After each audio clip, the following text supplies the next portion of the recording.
તો આજે આપણે ગરમીમાં ખાવાની મજા પડી જાય તેવી ઠંડી ઠંડી કેસર પિસ્તા માટલા કુલ્ફી બનાવીશું. અને આ કુલ્ફી માત્ર આપણે 5 જ મિનિટમાં બનાવીને તૈયાર કરીશું. દૂધને ઉકાળવાની પણ ઝંઝટ નથી. અને તમે જોઈ શકો છો એકદમ ક્રીમી એવી અને ખાવામાં તો ખૂબ જ ટેસ્ટી એવી છે. તો જો તમે એકવાર આ રીતે બનાવી લીધી તો તમે આ જ રીતે બનાવશો. તો ચાલો બનાવીએ. તો સૌથી પહેલાં આપણે મિક્સર જાર લઈ તેમાં 15 થી 20 કાજુ એડ કરીશું.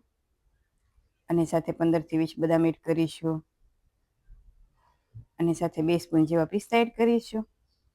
અને હવે તેનું ઢાંકણ બંધ કરી આપણે તેનો ફાઇન પાવડર બનાવી લઈશું. તો આ મિશ્રણ છે આપણે દરદરો નહીં રાખીએ, સાવ ફાઇન પાવડર જ બનાવી લેવાનો છે. તો તમને બતાવું આ રીતે ફાઇન પાવડર રાખવાનો છે. તમે જોઈ શકો છો. જો મિશ્રણ દરદરું હશે તો કુલ્ફી છે આપણે એકદમ ક્રીમી એવી નહીં બને.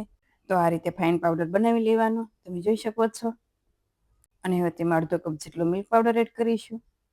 તો આ બધી સામગ્રી છે તે આપણે માપ લઈને જ એડ કરવાની છે. અને સાથે ફ્લેવર માટે 1 પિંચ જેટલો એલચી પાવડર એડ કરીશું.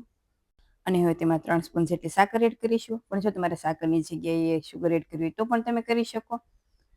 તો આપણે જે ઘરમાં રેગ્યુલર સ્પૂન વાપરતા હોય તેનાથી જ મેં 3 સ્પૂન જેવી સાકર એડ કરી છે. પણ જો તમારે વધારે ગળપણ જોવી હોય તો તમે વધારે પણ એડ કરી શકો.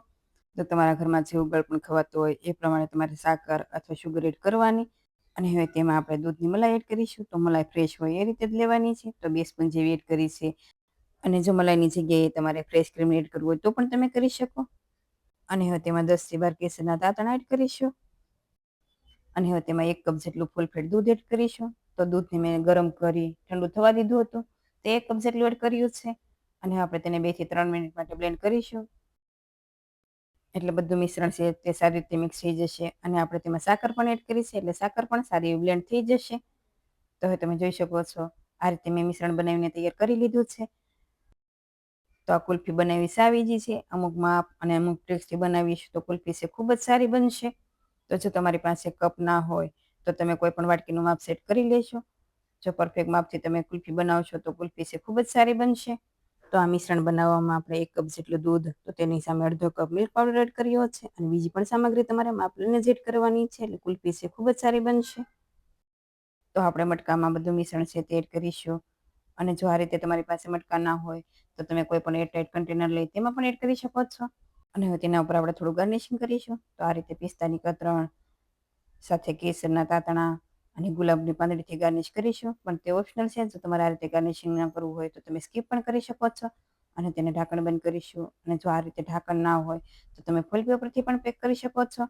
અને તેને આપણે ફ્રીઝરમાં 7 થી 8 કલાક માટે રાખીશું. એટલે કુલ્ફી છે તે સારી એવી સેટ થઈ જશે. તો 7 થી 8 કલાક જેવું થઈ ગયું છે. તમે જોઈ શકો છો કુલ્ફી પણ સારી એવી સેટ થઈ ગઈ છે. તો એકદમ ક્રીમી એવી અને જોતાં જ ખાવાનું મન થઈ જાય તેવી કુલ્ફી પણ તૈયાર છે. તો જો તમે આ રીતે ક્યારેક કેસર પિસ્તા માટલા કુલ્ફી ન બનાવી હોય તો એકવાર જરૂરથી ટ્રાય કરજો. અને મને કમેન્ટમાં કહેજો કે તમને રેસીપી કેવી લાગી. જો રેસીપી ગમી હોય તો વિડીયોને લાઇક કરજો, શેર કરજો અને મારી ચેનલને સબસ્ક્રાઈબ કરજો. અને આવી નવી રેસીપીઓ જોવા માટે બેલ આઇકન પ્રેસ કરજો. Thanks for watching.